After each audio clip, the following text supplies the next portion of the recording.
Picture this. You're a wealthy merchant in London, 1587, and you've just finished a lavish feast of roasted swan, honey cakes, and a wine that cost more than most people earn in a year. Your stomach is full, your guests have departed, and nature calls with the urgency that only a rich Tudor meal can inspire. You make your way to your private garderobe, candle flickering in the darkness, and reach for what exactly? If you're imagining soft, quilted tissue conveniently perforated for easy tearing, think again.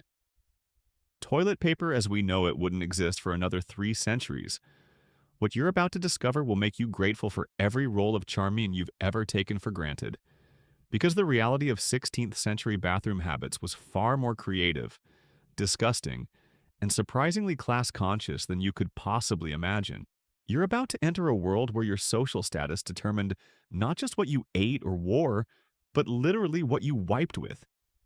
Where the wrong choice of cleaning material could mean the difference between comfort and agony, health and disease, social acceptance and utter humiliation.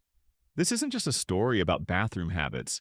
It's a window into a society where even the most private human functions reflected the brutal hierarchies that governed every aspect of life. Before diving into these forgotten truths of history, if you enjoy learning about the hidden realities of the past, consider hitting that like button and subscribing for more content like this. Please comment below to let me know where you're listening from. I find it incredible that we're exploring these ancient practices together from different parts of the world, connected across time and space by our shared curiosity about how people lived before modern conveniences. What I'm about to reveal will challenge everything you think you know about cleanliness, privacy, and human ingenuity in the face of basic biological necessity. We'll uncover the surprising materials people used, the elaborate rituals they developed, and the shocking class distinctions that turned even the most basic human function into a symbol of wealth and power. To understand what people used before toilet paper, we first need to understand how fundamentally different the 16th century world was from ours. This was an era when bathing was considered dangerous to health, when most people owned only one set of clothes, and when the concept of privacy as we understand it simply didn't exist. Personal hygiene wasn't just different. It operated on completely alien principles that would horrify modern sensibilities. The very architecture of waste disposal reveals how foreign this world was to our experience. In medieval and early Renaissance Europe, the garderobe, the predecessor to our bathroom, was typically a small chamber built into the outer wall of a castle or manor house. The waste would fall directly into a moat, river, or specially constructed pit far below. There was no plumbing, no running water, and certainly no convenient roll of paper hanging nearby. But here's where it gets interesting. Even the wealthy didn't just improvise randomly. There was actually a sophisticated hierarchy of cleaning materials that reflected not just availability, but social status, regional customs, and even religious beliefs. The choice of what to use wasn't just practical, it was a statement about who you were and where you belonged in society. At the top of the social pyramid, the truly wealthy had options that would seem luxurious even by today's standards. The nobility and wealthy merchants used linen rags, soft, absorbent, and reusable. But these weren't just any old scraps of cloth. They were often made from worn-out undergarments or bed linens, materials that had already proven their softness through use. The finest households would have servants whose job included washing, drying, and maintaining a supply of these cleaning cloths. Imagine the logistics involved. Wealthy families needed to maintain a constant supply of clean rags, which meant having staff dedicated to collecting, washing, and preparing these materials. The washing process itself was elaborate, involving lye soap, boiling water, and careful drying to ensure the cloths remained soft and sanitary. This wasn't just about cleanliness. It was about displaying wealth through the sheer extravagance of using high-quality textiles for such a basic function.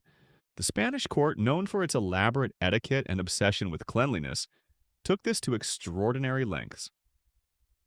Courtiers were expected to use only the finest linen, and there were actually protocols governing the proper preparation and use of these materials. The Spanish nobility developed intricate rules about the quality of cloth appropriate for different occasions, with special materials reserved for use by royalty. But even among the wealthy, there were distinctions. The highest nobility might use silk or even velvet scraps, materials so expensive that using them for toilet purposes represented the ultimate display of wealth. These fabrics were often perfumed with expensive oils and herbs, turning even the most basic bodily function into a sensory experience that reinforced class distinctions. French aristocrats developed their own elaborate customs around this practice. They would use specially prepared linen that had been soaked in rose water or other expensive perfumes, creating what was essentially the world's first scented toilet paper. The preparation of these materials became an art form, with servants competing to create the most pleasant and effective cleaning cloths for their masters. The English upper classes, not to be outdone, developed a system where different grades of linen were used for different purposes. The finest, softest materials were reserved for the most intimate use, while coarser linens might be used for initial cleaning. This created a multi-step process that demonstrated both wealth and sophistication in approaching basic hygiene. But what about everyone else? The vast majority of the population, peasants, artisans, laborers, and even the emerging middle class, couldn't afford the luxury of disposable linen rags. They had to be far more creative, and their solutions reveal incredible ingenuity born from necessity. The most common alternative was what we might politely call natural materials. Leaves were the go-to choice for millions of people across Europe and beyond. But this wasn't a random grab whatever leaf is handy situation. Different cultures developed sophisticated knowledge about which leaves were best for the purpose. In England, mullein leaves were prized for their soft, velvety texture. These large, fuzzy leaves were perfect for the purpose. Soft enough not to cause irritation, absorbent enough to be effective, and plentiful enough to be readily available. People would actually cultivate mullein specifically for this use, tending patches of it near their homes like a primitive toilet paper garden. Other popular choices included lamb's ear, another wonderfully soft plant that grows wild across much of Europe. The leaves are thick, absorbent, and covered with fine hairs that make them remarkably gentle. Experienced users knew to harvest these leaves at just the right stage of growth. Too young, and they weren't large enough to be effective. Too old, and they became tough and scratchy. Moss was another universal favorite, particularly in northern climates where it grew abundantly. Sphagnum moss, in particular, was prized for its natural antiseptic properties. People living in forested areas would collect and dry moss specifically for this purpose, storing it in containers to keep it clean and ready for use. The antiseptic qualities weren't just accidental. People had observed that moss seemed to prevent infections and irritation, making it a genuinely superior choice to many alternatives. But the creativity didn't stop with plants. Corn cobs, once corn was introduced to Europe from the Americas, became incredibly popular. The texture was perfect, rough enough to be effective, but not so rough as to cause damage. Used corn cobs had the added advantage of being readily available as agricultural waste, making them essentially free for farming communities. In coastal areas, people developed entirely different solutions. Smooth stones worn by ocean waves became the cleaning material of choice. These weren't just random rocks. Experienced users knew exactly what size, shape, and texture worked best. Families would collect and maintain supplies of these stones, sometimes passing down particularly good specimens through generations. Shells, particularly larger ones like conch or whelk shells, were also popular in seaside communities. The smooth interior of these shells provided an effective cleaning surface, and their curved shape made them ergonomically suited to the task. Some cultures even developed techniques for modifying shells, smoothing rough edges or creating specific shapes to improve their effectiveness. The ingenuity extended to manufactured alternatives as well. In areas where pottery was common, people would create specially designed ceramic scrapers called pessoi. These were small, curved pieces of pottery, often decorated with inscriptions or images that were specifically made for toilet use. The Greeks and Romans had used these extensively, and the practice continued in some regions well into the Renaissance. What's fascinating about pessoi is that they weren't just functional. They were often artistic. Archaeological examples have been found with elaborate decorations, jokes, insults directed at political figures, and even religious imagery. Using the bathroom became an opportunity for political commentary, humor, and artistic expression. But perhaps the most ingenious solution came from an unlikely source. The wealthy Romans had used a tool called a xylospongium, essentially a sponge on a stick that was shared in public latrines. While this practice had largely died out by the 16th century, some communities developed similar shared tools for group use, though these were typically made from local materials like bundled grasses or cloth scraps attached to wooden handles. The regional variations in cleaning materials tell us incredible stories about local environments, trade routes, and cultural preferences. In Mediterranean climates, olive leaves were common. They're naturally antimicrobial and have a smooth texture when mature. In northern European forests, people used birch leaves, which have natural antiseptic properties and grow in abundance. Mountain communities often used wool, not expensive processed wool, but the coarse outer wool that sheep naturally shed. This wool was collected, cleaned, and used as a reusable cleaning material. The lanolin in the wool actually provided natural moisturizing properties, making it surprisingly gentle and effective. Trade routes influenced these choices in unexpected ways. Communities along major trading paths often had access to materials from distant regions. Wealthy merchants might use silk scraps obtained through trade, while even common people might have access to exotic leaves or fibers that arrived as packing material in trade goods. The preparation and storage of these materials became an important household skill. Families needed to maintain year-round supplies, which meant harvesting materials at the right seasons, properly drying and storing them, and rationing their use to ensure they didn't run out during winter months when fresh materials weren't available. Women typically managed these household supplies, developing expertise in identifying the best materials, proper harvesting techniques, and effective storage methods. This knowledge was passed down through generations, creating family traditions around something as basic as toilet hygiene. Mothers would teach daughters not just what materials to use, but when to harvest them, how to prepare them, and how to store them for maximum effectiveness. The seasonal nature of many cleaning materials created its own rhythms and challenges.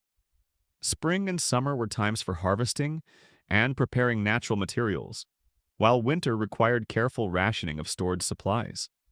Running out of proper cleaning materials during the harsh winter months wasn't just inconvenient, it could be genuinely dangerous to health and comfort. This seasonal cycle also created opportunities for trade and community cooperation. Families might specialize in harvesting particular materials. Those living near water might collect moss or smooth stones, while forest dwellers gathered leaves and lichens. These materials could be traded for other necessities, creating small but important local economies around the most basic human needs. The quality and availability of cleaning materials became markers of social status even among the poor. A family that managed to maintain a good supply of soft, effective materials throughout the winter was demonstrating successful household management and forward planning. Children from such families might even be considered more desirable marriage prospects because they came from households that managed resources effectively. But what happened when even these natural materials weren't available? When harsh winters, crop failures, or other disasters left communities without their usual supplies? The answers reveal the absolute ingenuity of human survival and the lengths people would go to maintain basic dignity and health. During emergencies, people turned to increasingly desperate alternatives. Old rope, unraveled and softened, became cleaning material. Worn-out clothing was carefully preserved and rationed for this purpose. Even paper, when it became more common in the later 16th century, was sometimes used, though it was far too expensive for regular use by common people. The desperation wasn't just about comfort, it was about health and social acceptance. Poor hygiene could lead to serious medical problems, social ostracism, and even economic consequences. A person who couldn't maintain basic cleanliness might find themselves excluded from work opportunities, social gatherings, and marriage prospects. This creates a picture of 16th century life that's far more complex and challenging than we often imagine.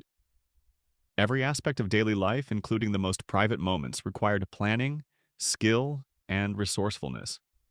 There were no simple solutions, no convenient products to purchase, and no fallback options when primary choices weren't available. The story of pre-toilet paper hygiene isn't just about what people used. It's about how they adapted, innovated, and survived in a world where even basic necessities required constant attention and creativity. It reveals societies where class distinctions penetrated every aspect of life, where seasonal rhythms governed even the most intimate practices, and where human ingenuity found ways to maintain dignity and health despite incredible challenges. As we continue this journey through the often shocking realities of 16th century bathroom habits, we'll discover even more surprising truths about how different social classes approach these challenges, the elaborate etiquette that governed even private moments, and the unexpected ways that these practices influenced everything from architecture to international trade. The most shocking aspect of 16th century toilet habits wasn't what people used to clean themselves. It was the elaborate social codes that governed when, where, and how these activities could take place. Privacy, as we understand it, was a luxury reserved for the absolute elite. And even then, the concept was radically different from our modern expectations. Picture yourself as a servant in a grand English manor house, tasked with emptying the chamber pots each morning. You would witness firsthand the complex hierarchy that determined not just what people used for cleaning, but the entire ritual surrounding waste disposal. The master of the house might have a private garderobe with a wooden seat, while his guests used portable chairs with removable pots. The family used pewter or ceramic vessels, while servants made do with simple wooden buckets. But here's where it gets truly bizarre. The wealthy often conducted business while relieving themselves. Important meetings, correspondence dictation, and even formal interviews might take place while the nobleman sat upon his close stool, an elaborate wooden chair containing a chamber pot, often decorated with velvet cushions and brass fittings. This wasn't considered crude or inappropriate. It was simply an efficient use of time by people whose schedules were packed with obligations. The French court elevated this practice to an art form. Louis XIV, though he wouldn't be born until 1638, inherited a tradition where courtiers competed for the honor of attending the king during his most private moments. Earlier French monarchs had established this custom, turning even waste elimination into a ceremony of royal privilege. Nobles would literally wait in line for the opportunity to converse with their sovereign while he conducted his business. Spanish nobility developed their own elaborate protocols around these activities. The Spanish were obsessed with cleanliness and propriety, yet they created complex rules governing who could be present during various stages of the toilet process. Different ranks of servants had specific roles. Some could handle the chamber pot, others could only prepare the cleaning materials, and the highest-ranking attendants might be permitted to assist with the actual cleaning process. The English, typically more reserved than their continental counterparts, still maintained their own intricate customs. Tudor-era etiquette manuals actually included instructions on proper behavior during toilet activities. There were rules about how to hold one's posture, what topics of conversation were appropriate, and even specific prayers that should be recited during the process. These weren't just arbitrary social conventions. They reflected deep beliefs about the body, spirituality, and human dignity. Medieval and Renaissance Europeans believed that the soul could be corrupted through improper handling of bodily functions. Specific prayers, proper positioning, and careful attention to cleanliness weren't just about physical health, they were about spiritual purification. The Catholic Church had developed elaborate theological frameworks around bodily functions and cleanliness. Priests regularly gave sermons about the spiritual significance of maintaining proper hygiene, connecting physical cleanliness to moral purity. Confession manuals from the period actually included questions about toilet habits, requiring penitents to admit failures in maintaining appropriate cleanliness standards. Protestant reformers, particularly in England and Northern Europe, took different approaches but were equally concerned with these matters. They emphasized personal responsibility for maintaining cleanliness as a form of honoring God's creation. This created interesting regional differences in how toilet activities were approached and regulated. But what about the common people who couldn't afford elaborate ceremonies or private garderobes? Their solutions reveal incredible community cooperation and shared responsibility that challenges our assumptions about medieval individualism. In many villages, communal toilet facilities were the norm. These weren't just simple outhouses, they were sophisticated community projects that required ongoing maintenance and organization. Villages would designate specific areas for waste disposal, often downstream from water sources and carefully positioned to take advantage of natural drainage. The construction and maintenance of these facilities required community cooperation on a scale that's difficult for modern people to appreciate.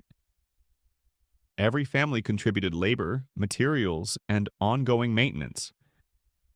There were village officials whose specific responsibility was overseeing sanitation, ensuring that facilities remained functional and reasonably clean. These communal systems also created their own social dynamics and hierarchies.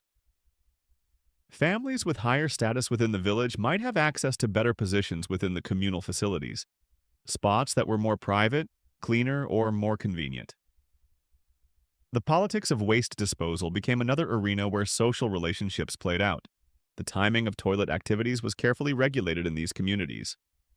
Different groups, men, women, children, elderly, might have designated times for using the facilities.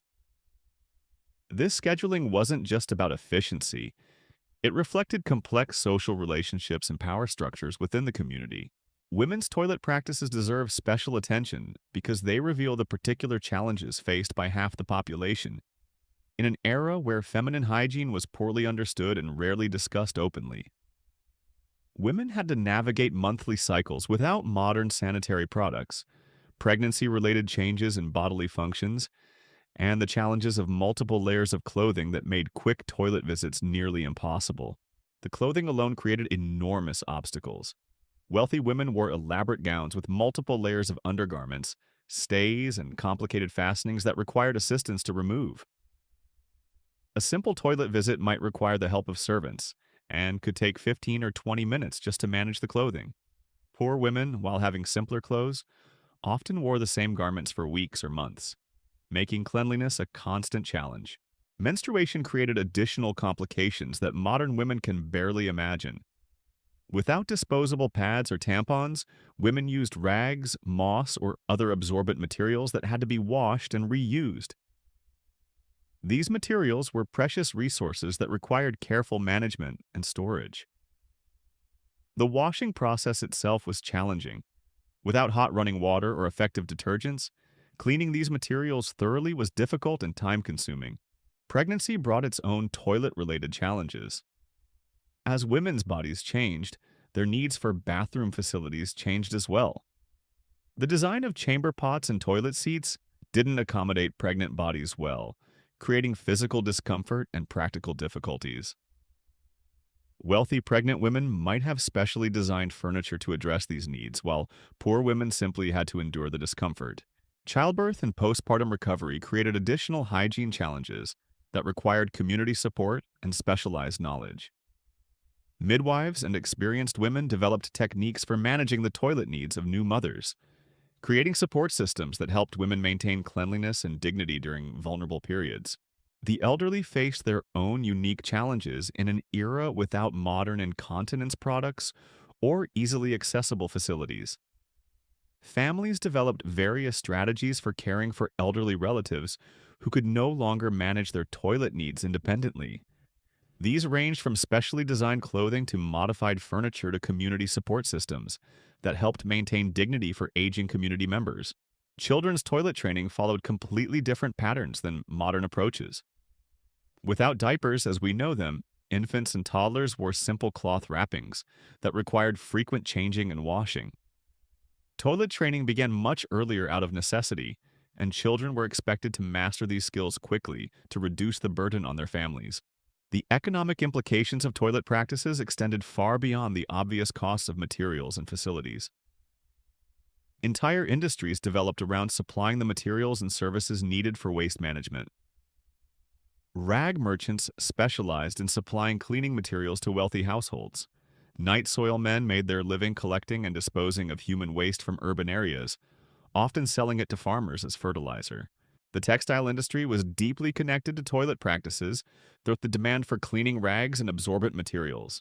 Used clothing and linens had value specifically because they could be repurposed for cleaning use.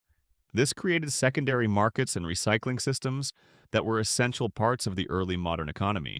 Urban areas faced particular challenges that required innovative solutions and significant investment. Cities couldn't rely on the simple disposal methods that worked in rural areas. Human waste had to be collected, transported, and disposed of in ways that wouldn't contaminate water supplies or create health hazards.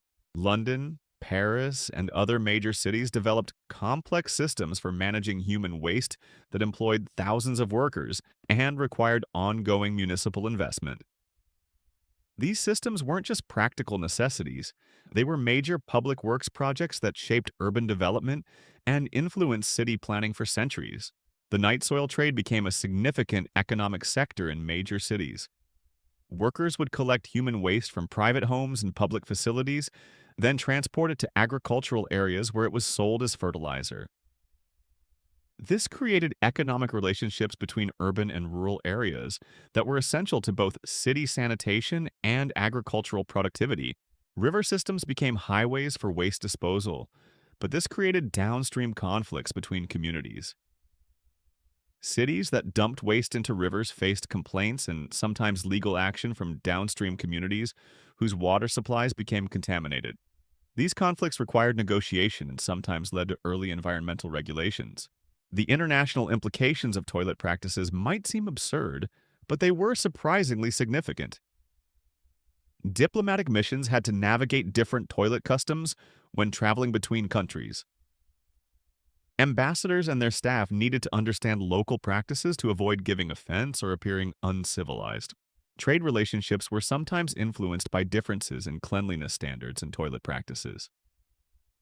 Merchants from cultures with higher cleanliness standards might refuse to do business with those they considered unsanitary.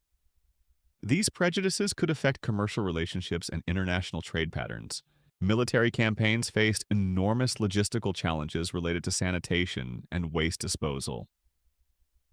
Armies needed to maintain toilet facilities for thousands of soldiers while on the move, prevent disease outbreaks related to poor sanitation, and respect local customs in territories they occupied. Military engineers developed portable toilet systems and sanitation protocols that were essential to successful campaigns.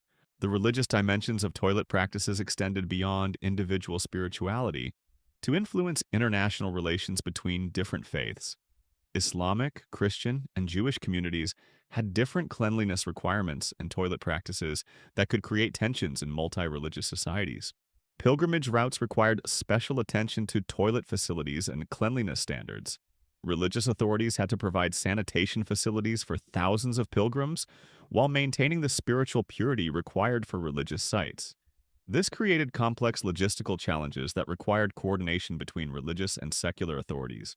The medical understanding of toilet practices was primitive by modern standards, but still influenced how people approached these activities. Physicians believed that the position of the body during waste elimination could affect health, that certain cleaning materials could prevent or cause disease, and that the timing of toilet activities could influence overall well-being. Astrological beliefs influenced toilet practices for those who could afford to consult astrologers. Certain times of day, phases of the moon, or seasonal periods were considered more or less favorable for elimination. While this might seem superstitious, it reflected genuine attempts to understand and optimize health through careful attention to bodily functions. The development of medical knowledge about digestion, anatomy, and disease gradually influenced toilet practices throughout the 16th century. As understanding improved, people began to modify their practices based on new information about health and hygiene. The social psychology of toilet practices reveals fascinating insights into human nature and community relationships. The shared vulnerability of basic bodily functions created bonds between people while also reinforcing social hierarchies. Everyone needed to eliminate waste, but how they did it reflected and reinforced their place in society. Status anxiety around toilet practices was significant for people trying to rise in social rank. Newly wealthy merchants might invest heavily in elaborate toilet facilities and cleaning materials to demonstrate their elevated status. The fear of appearing crude or lower class influenced spending decisions and social behavior in ways that extended far beyond the actual toilet activities. Community shame and honor were deeply connected to cleanliness standards and toilet behavior. Families or individuals who failed to maintain appropriate standards faced social consequences that could affect their economic opportunities, marriage prospects, and community standing. This created powerful incentives for maintaining cleanliness even when resources were scarce. The psychology of privacy and dignity around toilet activities varied significantly between cultures and social classes. What seemed normal and acceptable to one group might be shocking or degrading to another. These differences created social tensions and influenced how different groups interacted with each other. The innovations that emerged from necessity often came from the most unexpected sources. Monastery communities, with their emphasis on cleanliness and order, became laboratories for developing better toilet practices. Monks had access to manuscripts containing ancient knowledge about hygiene, time for experimentation, and resources for implementing new ideas. They developed some of the most sophisticated waste management systems of the era. Benedictine monasteries, in particular, created elaborate systems that combined Roman engineering knowledge with medieval innovation.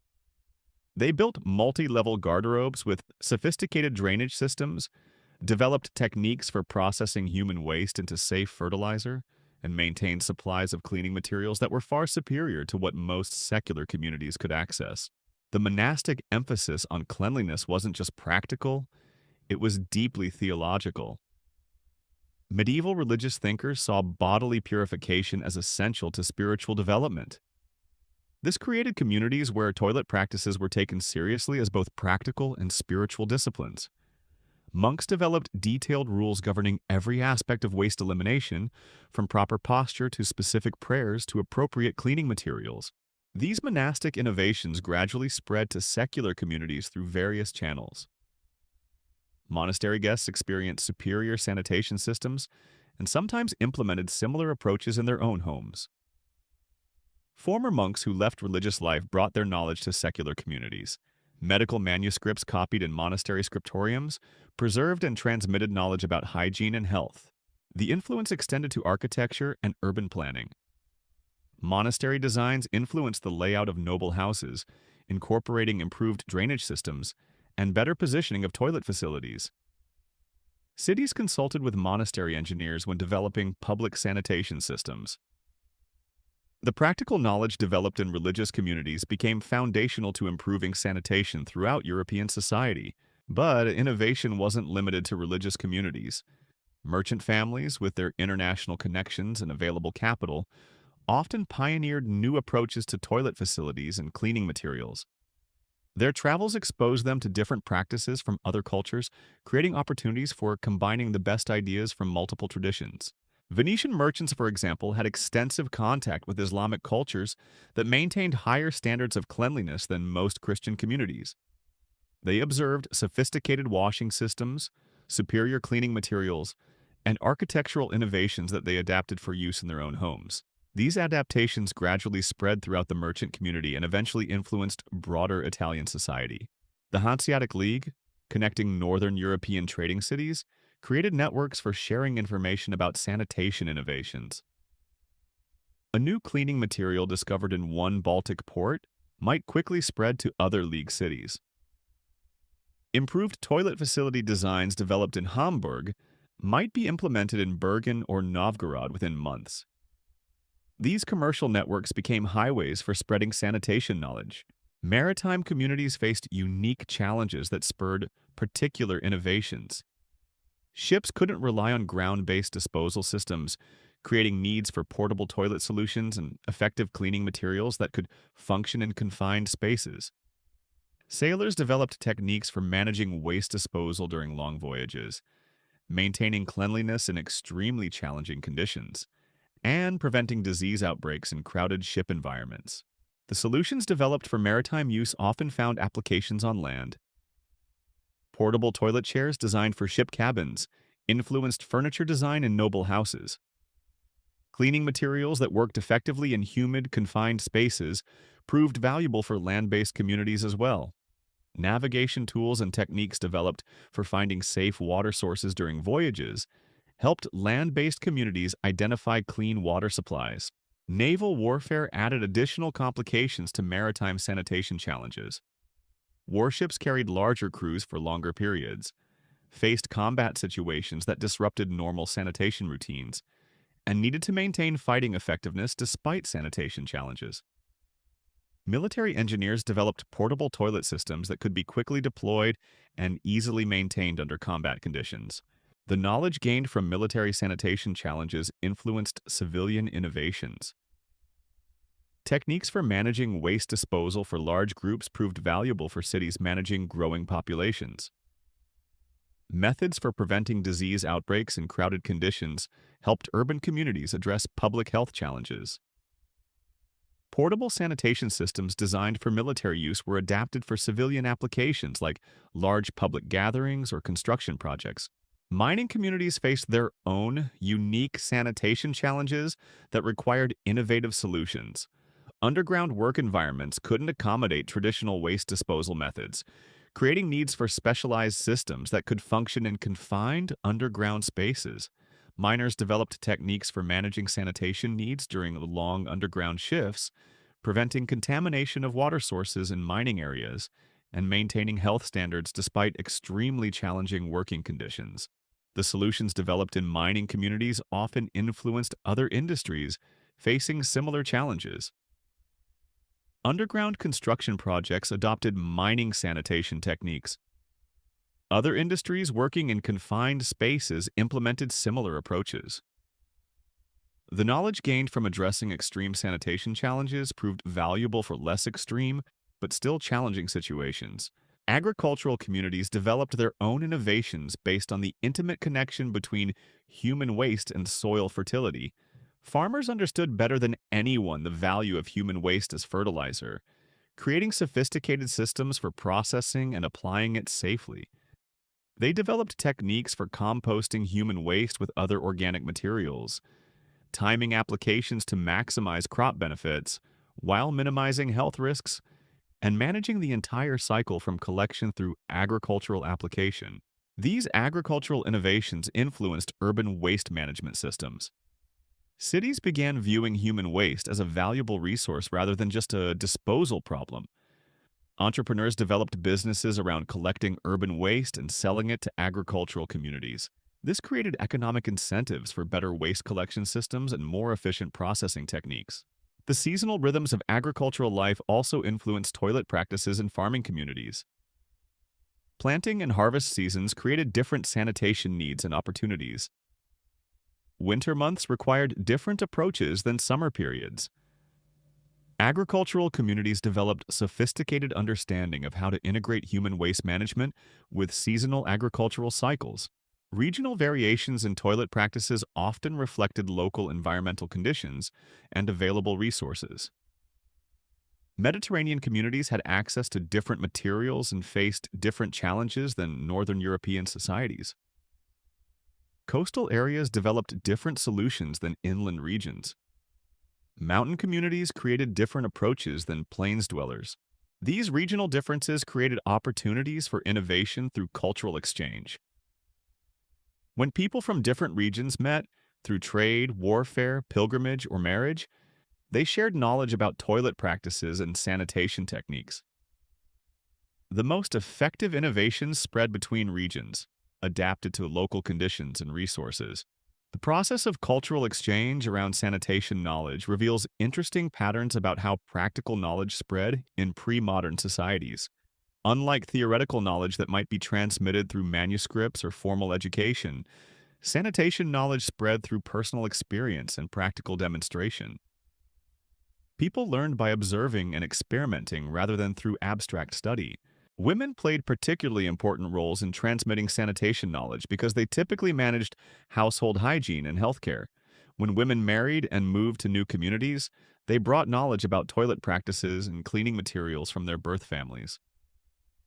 When women worked as servants in different households, they observed and learned different approaches that they could apply in their own families. The role of women in managing household sanitation created informal networks for sharing knowledge about hygiene and health. Women exchanged information about effective cleaning materials, successful toilet facility designs, and techniques for managing family sanitation needs. These networks operated parallel to formal male-dominated institutions, but were equally important for transmitting practical knowledge. Midwives and healers held particularly important positions in these knowledge networks. Their work required understanding of cleanliness and hygiene, giving them expertise that extended beyond their specific medical roles. They often advised families about sanitation practices, recommended cleaning materials for different purposes, and helped communities address sanitation-related health problems. The intersection of medical knowledge and toilet practices created opportunities for innovation and improvement throughout the 16th century. As medical understanding advanced, practitioners began making connections between sanitation practices and health outcomes. This led to recommendations for improved cleaning materials, better waste disposal techniques, and more effective approaches to maintaining cleanliness. Medical manuscripts from the period reveal growing understanding of the connections between cleanliness and health. Physicians began prescribing specific cleaning materials for patients with certain conditions, recommending particular toilet practices for maintaining health, and advising communities about sanitation practices that could prevent disease outbreaks. The development of medical knowledge about hygiene influenced social attitudes toward toilet practices and cleanliness standards. Practices that had been considered optional or purely aesthetic began to be seen as necessary for health. This created social pressure for improved sanitation, even among communities that might not have prioritized cleanliness for other reasons. The economics of cleanliness created complex relationships between different social classes and communities. Wealthy families needed suppliers for their elaborate cleaning materials and sanitation systems. Poor communities needed access to basic sanitation resources and knowledge. These needs created economic relationships and dependencies that influenced social structures and power relationships. Specialized trades developed around supplying sanitation needs for different social classes. Rag merchants collected and processed cleaning materials for wealthy households. Night soil men managed waste collection and disposal for urban communities. Craftsmen specialized in creating toilet furniture and sanitation equipment for those who could afford it. These specialized trades created their own social hierarchies and economic relationships. The most successful sanitation entrepreneurs might achieve significant wealth and social status. Skilled craftsmen who created superior toilet furniture could command high prices and prestigious clients. Even relatively low-status workers like night soil men could achieve economic security through essential services. The regulation of sanitation trades became increasingly important as communities grew and sanitation needs became more complex. Guilds developed standards for sanitation workers and equipment manufacturers. Municipal authorities created regulations governing waste disposal and cleanliness standards. These regulatory systems reflected growing understanding of the connections between individual sanitation practices and community health. The international dimensions of sanitation knowledge exchange reveal surprising connections between distant communities and cultures. Islamic communities in Spain maintained sanitation standards that influenced Christian communities through cultural contact. Byzantine practices influenced Italian communities through trade relationships. Northern European innovations spread to Eastern European communities through political and commercial connections. These international exchanges weren't just one-way transfers of knowledge. European communities also contributed innovations that influenced practices in other regions. The exchange of sanitation knowledge was part of broader patterns of cultural contact and technological transfer that characterized the early modern period. The documentation of different sanitation practices in travel accounts and diplomatic reports created written records that helped preserve and transmit knowledge about hygiene and cleanliness. These accounts provide modern historians with detailed information about toilet practices, while also serving their original purpose of helping travelers understand and adapt to different cultural practices. The religious dimensions of sanitation practices continue to influence how different communities approached toilet activities and cleanliness standards. Protestant emphasis on personal responsibility created different approaches than Catholic emphasis on community standards. Islamic cleanliness requirements influenced practices in communities with Muslim populations. Jewish dietary and cleanliness laws created distinct approaches within Jewish communities. These religious influences weren't just theoretical. They had practical implications for daily life and community organization. Religious authorities needed to address questions about proper sanitation practices. Communities needed to accommodate different religious requirements, and individuals needed to balance practical needs with religious obligations. The intersection of religious requirements and practical needs sometimes created conflicts that required creative solutions. Communities with multiple religious groups needed to develop sanitation systems that met different religious standards. Individuals traveling between different religious communities needed to adapt their practices to different expectations and requirements.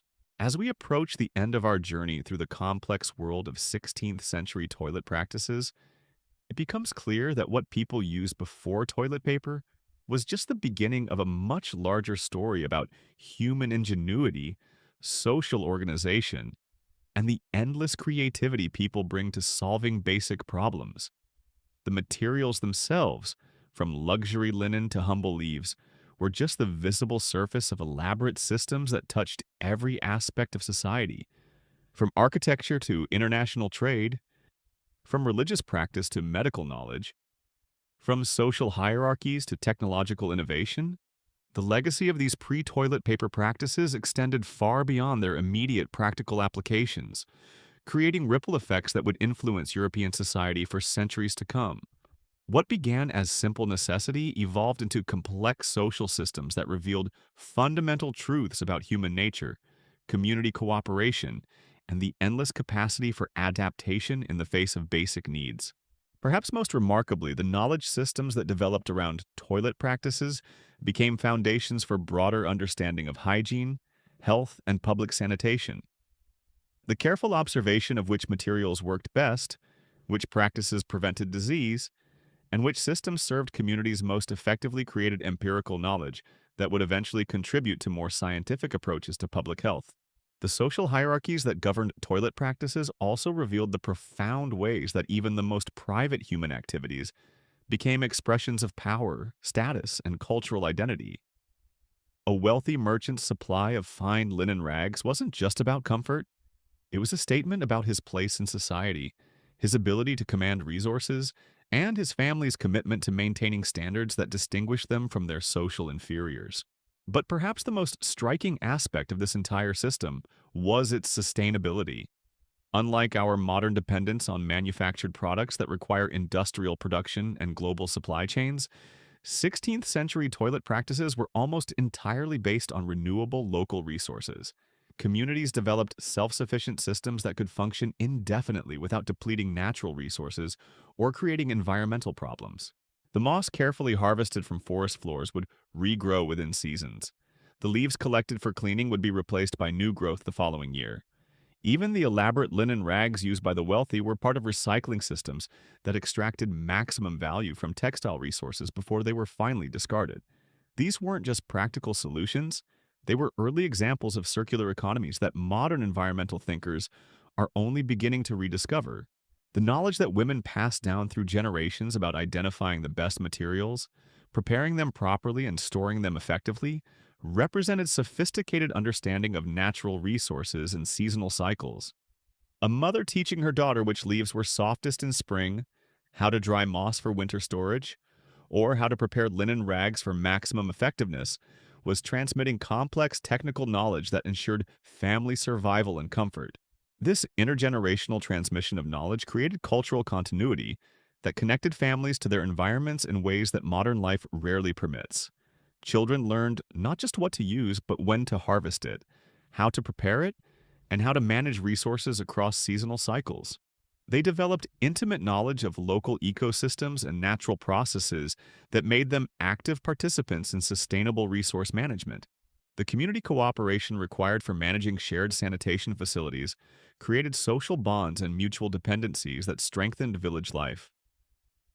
When families contributed labor to maintain communal toilets, shared knowledge about effective materials, and coordinated seasonal harvesting activities, they were building social capital that extended far beyond sanitation needs.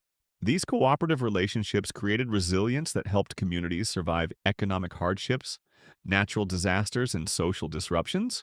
A village that had learned to work together to manage basic sanitation needs had developed organizational skills and social trust that could be applied to other challenges. The practical cooperation around toilet facilities became training for broader community self-governance and mutual aid. The seasonal rhythms that governed material collection and preparation also connected people to natural cycles in ways that influenced their understanding of time, planning, and resource management. Families learned to think in terms of annual cycles, to plan ahead for winter needs, and to take advantage of seasonal opportunities. These skills were essential for survival in pre-industrial societies and created worldviews that emphasized long-term thinking and careful resource management. The regional variations in toilet practices also created cultural identities that distinguished communities and regions from each other. The specific materials used, the particular techniques employed, and the unique solutions developed for local conditions became markers of local identity that connected people to their environments and distinguished them from outsiders. When travelers encountered different toilet practices in distant regions, they weren't just observing functional differences. They were encountering different ways of understanding the relationship between humans and their environment.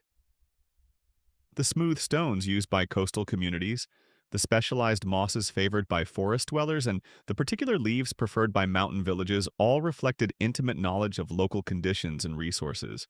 These cultural differences became part of regional pride and identity. Communities took satisfaction in their superior solutions to common problems and looked with mild disdain on the inferior practices of their neighbors. This cultural competition actually drove innovation as communities sought to develop better materials and more effective techniques than their rivals. The international exchange of sanitation knowledge through trade, warfare, and diplomatic contact created early examples of technology transfer that would become increasingly important as global connections expanded. When merchants returned from distant lands with knowledge of superior cleaning materials or more effective waste management systems, they were participating in the same kinds of knowledge exchange that would eventually drive the scientific revolution and industrial revolution.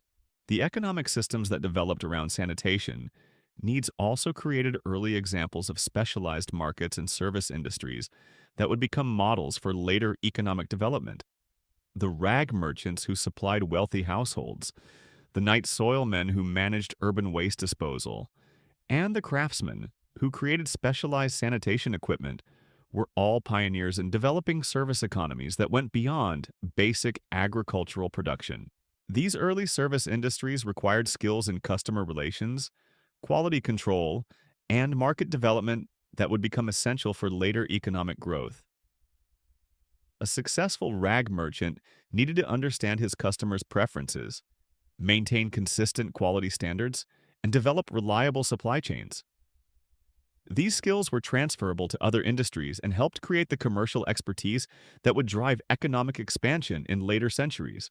The technological innovations that emerged from toilet practices also contributed to broader technological development. The engineering knowledge required for effective waste disposal systems, the material science understanding needed for developing superior cleaning materials, and the architectural innovations required for better toilet facilities all contributed to growing technical expertise that would eventually be applied to other challenges.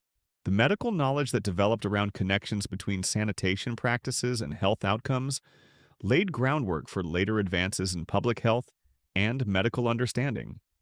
The empirical observations about which practices prevented disease, which materials reduced infections, and which systems promoted community health created early examples of evidence-based approaches to health that would eventually evolve into modern epidemiology and public health practice.